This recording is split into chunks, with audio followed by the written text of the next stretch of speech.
Hi, twos. This is Tracy from Inspired Chi with your insight into the new moon in Scorpio. And this is coming just a couple of days early because during the actual energy of this new moon in Scorpio, I will be facilitating a presentation and also doing readings at the Awaken Expo along with AJ. So all of that information will be down below. It's an amazing weekend. It's all online of healers and intuitives doing readings, having presentations, workshops, all of it. The entrance fee is $25. We have a special discount code that I will also include below if you are ready to get out of your head and all of the current state of the world and do some spiritual work, which is soothing to the soul. So we have a couple, I don't think I said what decks they were in the first one. I do apologize for that. But we're doing the messages from the guides, the Light Seers Tarot, and also some angel cards to bring you your messages today.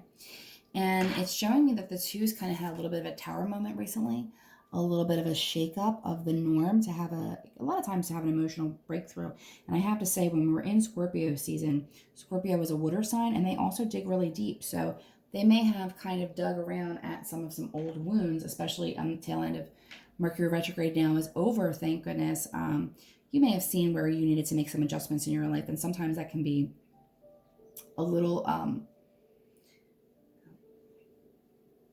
it could be a little frightening to look at things that you didn't want to, because there's usually a reason we're avoiding it, right?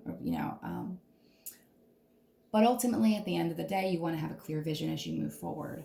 And it's showing that you got some enlightenment recently. And it could be in the form of your meditation with your higher self. It could be spiritual. It could be religious. It could also be almost like messages that you're, getting through meditation. It's definitely showing me a calmer, having had this little bit of a shake-up, almost coming to it with a sense of humor at this point. Once you've kind of seen it unfold or experienced the healing, because that's a big transformational time right now for healing, and seeing how much maybe that was heavy and was weighing you back. Because you now then have the Nine of Cups, which is going towards wish fulfillment, and look at the freedom that she has. Look at that energy that she's in. So it definitely shows the twos are going to be moving a little bit more towards their bliss. Some of the messages coming through with the messages from the guides are inspire others. Sometimes you can just be an inspiration to others by leading by example and creating a positive and kind space, especially in this very turbulent time, or if you're experiencing the turbulent time with that tower. But I find it interesting to be the way that it's sitting here, because it's almost like inspire others, but be discerning. And then also the way that this lays here kind of made me feel when it first came out that this kind of felt be discerning, with your generosity as well. And that the last message here, death is an illusion, just reminding you that your loved ones are all around you. And, and even though sometimes you can feel alone in certain decisions, that support is around you. Your angel spirits and guides, they want what's best for you. And even though sometimes the choices that you have to make do make you feel really isolated, especially if you are isolated from people in your family who don't agree with you, or, a work situation where maybe you don't feel appreciated.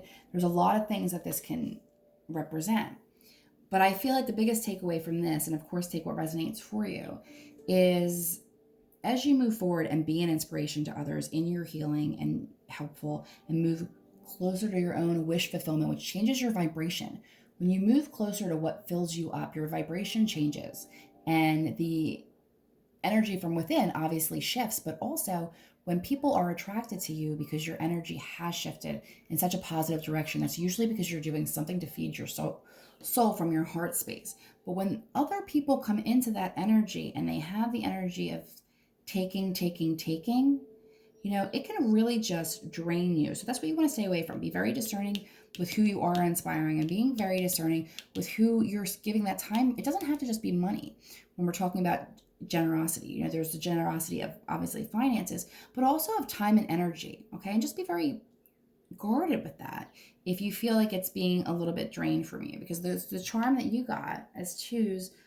I don't know what here it is. I was like, was love. So that was one of the main messages coming through for you. As I throw it on the was love. And knowing that we're at a new moon. So it's a great time to start new projects and set new intentions. So whatever was weighing you down that was heavy in the last reading, it's time to shed that. connect with what you learn and move towards your wish fulfillment without allowing others to dampen your energy, even from just negativity. When your spirit needs a rest. And even though with certain people, you could be tired as hell, but seeing them still lifts you up and makes you feel good. They're the people to move towards. If somebody is calling you, especially this time with the energy around, if someone's calling on you or texting on you or, wanting to talk about something that you don't even want to think about right now because you're trying to keep your vibration high, then do what's best for you. Protect that energy. Okay? Good luck.